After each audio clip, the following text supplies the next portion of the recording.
जो देश की न्याय प्रणाली है, न्याय व्यवस्था है, उस पर प्रश्न चिन्ह खड़ा किया गया है। पहला, संजीव हंस, आईएएस संजीव हंस, उनको बाइज्जत बरी कर दिया गया है जो रेप केस चल रहा था। दूसरा, रुपेश सिंह हत्याकांड, उस मामले में जो 4 आरोपी बताए गए थे उनको भी बाइज्जत बरी कर दिया गया है। न्याय है कहां इस देश में? क्या रुपेश सिंह की हत्या किसी ने नहीं की? क्या आईएएस संजीव हंस के ऊपर जो महिला है, जो पीड़ित महिला है, जो यौनाचार की शिकार हुई, जिनका एक बच्चा हो गया, क्या वो गलत कह रही हैं? ये भी एक बहुत गंभीर मामला है भाई। 350 पन्ने का आप चार्जशीट में क्या आपने लिखा होगा? क्या पुलिस लिखी थी कि कोर्ट इस पर फैसला नहीं ले पाया? और सबसे बड़ा सवाल है कि रुपेश सिंह को किसी ने तो मारा है, किसी ने तो उनकी हत्या की है, ये तय है। 100 से अधिक सीसीटीवी फुटेज भी सबमिट किया गया था कोर्ट में, लेकिन कोर्ट को कुछ नहीं दिख रहा है। किसने मारा रुपेश सिंह को? Who murder Rupesh Singh? अगर किसी ने नहीं मारा तो क्या रुपेश सिंह ने आत्महत्या की थी? इसका भी अगर साक्ष्य तो दे दिया जाए। और सबसे बड़ा बात, उससे भी बड़ा सवाल संजीव हंस पर है। देखिए, पप्पू यादव अगर कहते हैं ना कि संजीव हंस एक दलित है, उसका हम वैल्यू नहीं करते, वो नेता है, उस तरीके का बयान देंगे वोट के लिए, लेकिन हमारा कानून नहीं देगा। नमस्कार, स्वागत है आप सभी का द बिहार टॉप में। मेरा नाम उदित तारण है। कल पटना हाई कोर्ट की तरफ से 2 बड़े फैसलों को सुनाया गया है। 2 बड़े केस के फैसले दिए गए हैं। हम यूं कह सकते हैं कि कल जो देश की न्याय प्रणाली है, न्याय व्यवस्था है, उस पर प्रश्न चिन्ह खड़ा किया गया है। पहला, संजीव हंस, आईएएस संजीव हंस, उनको बाइज्जत बरी कर दिया गया है जो रेप केस चल रहा था, जो औरंगाबाद की महिला थी, जिन्होंने ये दावा किया था, एफआईआर करवाया था कि संजीव हंस ने उनके साथ यौनाचार किया और उसके बाद उससे एक बच्चा भी हुआ। हमने उन महिला का इंटरव्यू भी किया था, हमारी मुलाकात उस बच्चे से भी है। संजीव हंस को इस बिना पर बरी कर दिया गया, केस ही क्वैश कर दिया गया कि बहुत लेट एफआईआर दर्ज किया गया था। और दूसरा, रुपेश सिंह हत्याकांड, आपको याद होगा 2021 के जनवरी माह में बिहार में एक हत्या हुई थी। शास्त्री नगर में आवास था रुपेश सिंह का। रुपेश सिंह पटना के जो इंडिगो एयरलाइंस है उसके पटना के मैनेजर थे और उसमें उनकी गोली मारकर हत्या कर दी गई थी। उस मामले में जो 4 आरोपी बताए गए थे उनको भी बाइज्जत बरी कर दिया गया है कोर्ट की तरफ से, यह कहकर कि साक्ष्य नहीं है, प्रूफ नहीं है। तो आखिर रुपेश सिंह की हत्या की किसने? और क्या यह हमारे न्याय व्यवस्था पर सवाल नहीं उठता कि दिन दहाड़े किसी इंडिगो एयरलाइंस के एक अधिकारी की हत्या कर दी जाती है, कई सफेद पोस्ट का नाम इसमें आता है, लेकिन सरकार तो बताती है, कोर्ट भी यह बचा रही है। न्यायालय ने यह कहा है कि जो 4 अपराधी हैं, जिसमें प्रमुख नाम ऋतुराज का है, वही ऋतुराज जिनके साथ रोड रेज हुआ था, जिनकी बाइक से रुपेश सिंह की कार टकरा गई थी। पुलिस ने एक मनगढ़ंत कहानी बनाई। अब कोर्ट कह रही है कि वो कहानी दरअसल मनगढ़ंत ही था। और सोचिए कितना लचर हमारा कानून व्यवस्था है कि डीजीपी जो थे उस समय, उन्होंने जो उपेंद्र नाथ शर्मा थे, पटना के एसपी थे, उनके लिए बजाते इनाम तक घोषणा कर दिया था कि बहुत अच्छी जांच चल रही है। तो इन दोनों केसों पर हम चर्चा करेंगे और हमारा जो न्याय व्यवस्था है उस पर भी हम चर्चा करेंगे कि दरअसल न्याय है कहां इस देश में। क्या रुपेश सिंह की हत्या किसी ने नहीं की? क्या आईएएस संजीव हंस के ऊपर जो महिला है, जो पीड़ित महिला है, जो यौनाचार की शिकार हुई, जिनका एक बच्चा हो गया, क्या वो गलत कह रही हैं? और अगर गलत कह रही हैं तो दरअसल वो बच्चा है किसका? क्यों डीएनए टेस्ट की बात हो रही थी? क्यों कोर्ट ने डीएनए टेस्ट नहीं करवाया? क्यों पुलिस जो दावा कर रही थी कि हम डीएनए टेस्ट कराएंगे, वो नहीं कराया गया? ये दोनों केस बहुत गंभीर केस है और इससे हम बिहार के न्याय व्यवस्था को समझ सकते हैं। देखिए, जो लोग नेता मंत्री हैं, जो लोग ब्यूरोक्रेट्स हैं, उन पर तो सवाल उठते ही रहता है, उनके कार्यप्रणाली पर, उनके व्यवहार पर बार बार सवाल उठता है। लेकिन अब जब न्याय व्यवस्था ही से इस तरीके का फैसला आएगा, जजमेंट आएगा, तो इस पर हम क्या ही कहें। पहले हम जरा सा आईएएस संजीव हंस के मामले को समझ लेते हैं। देखिए, आईएएस संजीव हंस के ऊपर बेहद गंभीर आरोप लगा था। जो पीड़ित महिला है, उन्होंने आरोप लगाया था कि गुलाब यादव और संजीव हंस ने मिलकर उनका यौनाचार किया, उनके साथ बलात्कार किया गया। 2015 की यह घटना है और पुणे के जिस होटल का जिक्र कर रही थी वो महिला, उस होटल में रुकने के लिए संजीव हंस ने उसी कमरे के लिए बजाते अपना साक्ष्य भी दिया था, ड्राइविंग लाइसेंस, वो भी बरामद हो गया है। इसके बाद जो पीड़ित महिला है वो एफआईआर करने के लिए दौड़ रही थी। 2022 में मुझे याद है मैंने इंटरव्यू किया था उनका, उस समय वो एफआईआर कराने के लिए परेशान थी, बहुत परेशान थी वो महिला। फिर जब एफआईआर नहीं लिया गया तो वो कोर्ट का रुख करती हैं, वहां याचिका दायर करती हैं। उसके बाद इस बात को संज्ञान में लिया गया और तब उन पर एफआईआर दर्ज किया गया। तो महिला ने 2022 में पटना पुलिस में रेप की शिकायत की थी, लेकिन पुलिस ने एफआईआर दर्ज नहीं किया। इसके बाद महिला ने कोर्ट में याचिका दायर कर एफआईआर दर्ज कराने की गुहार लगाई थी और कोर्ट के आदेश पर 2023 के जनवरी में पटना के रूपसपुर थाने में संजीव हंस और पूर्व विधायक गुलाब यादव के खिलाफ रेप, ब्लैकमेलिंग और धोखाधड़ी का केस दर्ज किया गया था। और देखिए, इसका अनुसंधान भी चल रहा था, मतलब इसकी जो जांच परख होती है वो भी चल रहा था। पटना पुलिस ने संजीव हंस और गुलाब यादव पर लगे रेप के आरोप को सही पाया। पटना के एसएसपी ने भी अपने सुपरविजन रिपोर्ट में संजीव हंस पर रेप के आरोप को सही पाया था। जी हां, पटना पुलिस ने पुणे के जिस होटल का, जैसा मैंने बताया कि जिक्र किया गया था उस महिला के द्वारा, उसमें संजीव हंस का ड्राइविंग लाइसेंस भी बरामद हुआ। मतलब संजीव हंस उस होटल में रुके थे। और सबसे बड़ी बात कि जिस डीएनए टेस्ट की चर्चा हो रही थी, पूरा बिहार इसकी चर्चा कर रहा था, उस डीएनए टेस्ट को क्यों नहीं कराया गया? अगर डीएनए टेस्ट होता, उस बच्चे का अगर संजीव हंस से नहीं मैच करता तो मामला क्लियर था कि ऐसा कोई आरोप जो लगाया जा रहा है वो गलत है। लेकिन ये टेस्ट तक नहीं कराया गया और न्यायालय अब कह रही है कि एफआईआर जब लेट दर्ज किया गया तो हम इसको कंसीडर ही नहीं करेंगे। सोचिए कितना बड़ा ये मजाक है उस महिला के साथ, और उस महिला के साथ नहीं, ये न्याय व्यवस्था पर सवाल खड़ा करता है कि आखिर हमारा न्याय व्यवस्था है क्या, किस संविधान की, जजेस की, बेंच की, और ना जाने न्यायालय पर हम कितना भरोसा करते हैं। हमारा एक आम आदमी कहता है कि I will see you in the court, क्योंकि वहां अंतिम विकल्प है, वहां पर लोगों को उम्मीद होती है कि हमें यहां पर न्याय मिलेगा, इंसाफ मिलेगा।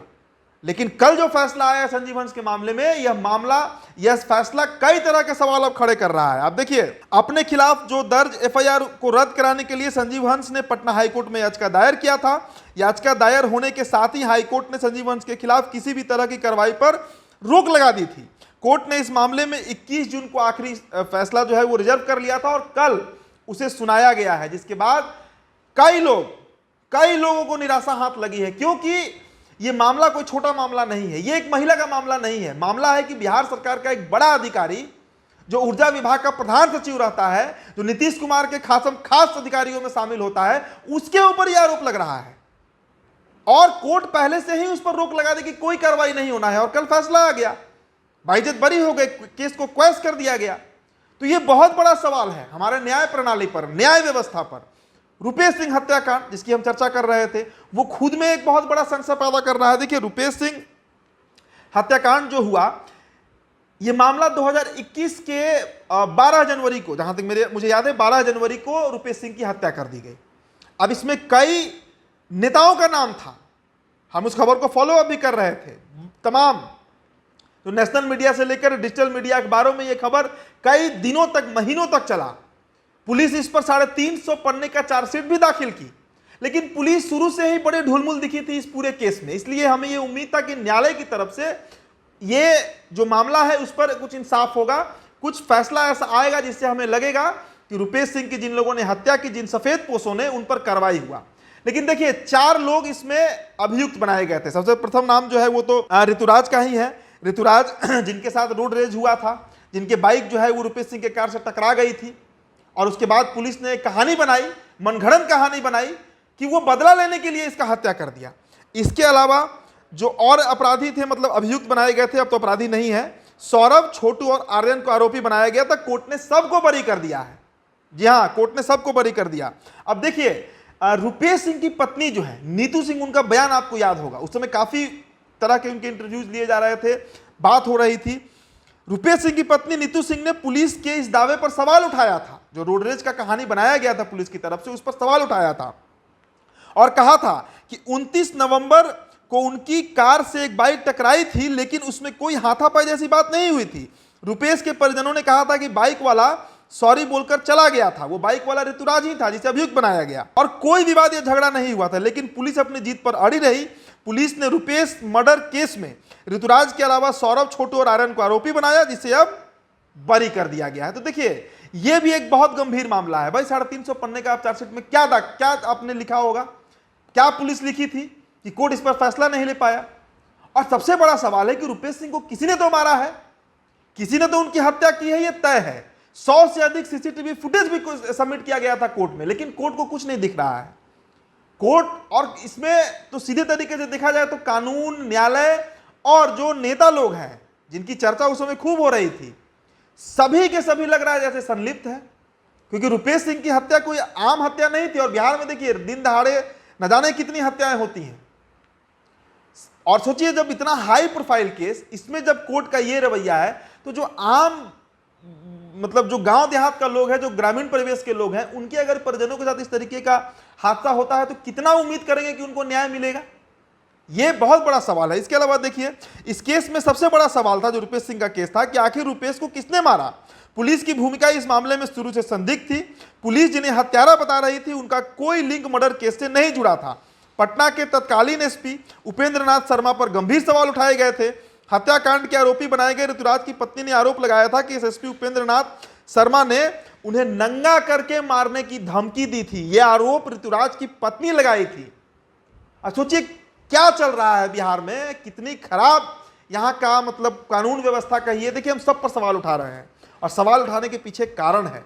कल जो फैसला आया है बहुत हताशा हुआ है कई लोगों को। एक पत्रकार होने के नाते मेरा धर्म है कि इस सवाल को जनता के सामने लाया जाए, जनता भी इस बात को समझे कि आखिर यहां पर हो क्या रहा है, किसको बचाया जा रहा है। लेकिन आपको याद होगा कि बिहार सरकार और बिहार पुलिस जबरन अपनी पीठ उस समय थपथपा रही थी। अब तो सामने हो गया ना मामला कि उस समय जब पुलिस पीठ थपथपा रही थी कि हमने पकड़ लिया अभियुक्तों को, सब बरी हो गए, तो पुलिस कटघरे में अब खड़ी है कि आपने किसको पकड़ा, किस बिना पर अपने 350 पन्ने का चार्जशीट बनाया, कौन सा 100 सीसीटीवी फुटेज आपने सबमिट किया कोर्ट में कि कोर्ट संज्ञान ही नहीं ले रहा है, कह रहा है कि कोई अभियुक्त नहीं है, कोई अपराधी नहीं है, सबको बरी कर दिया गया।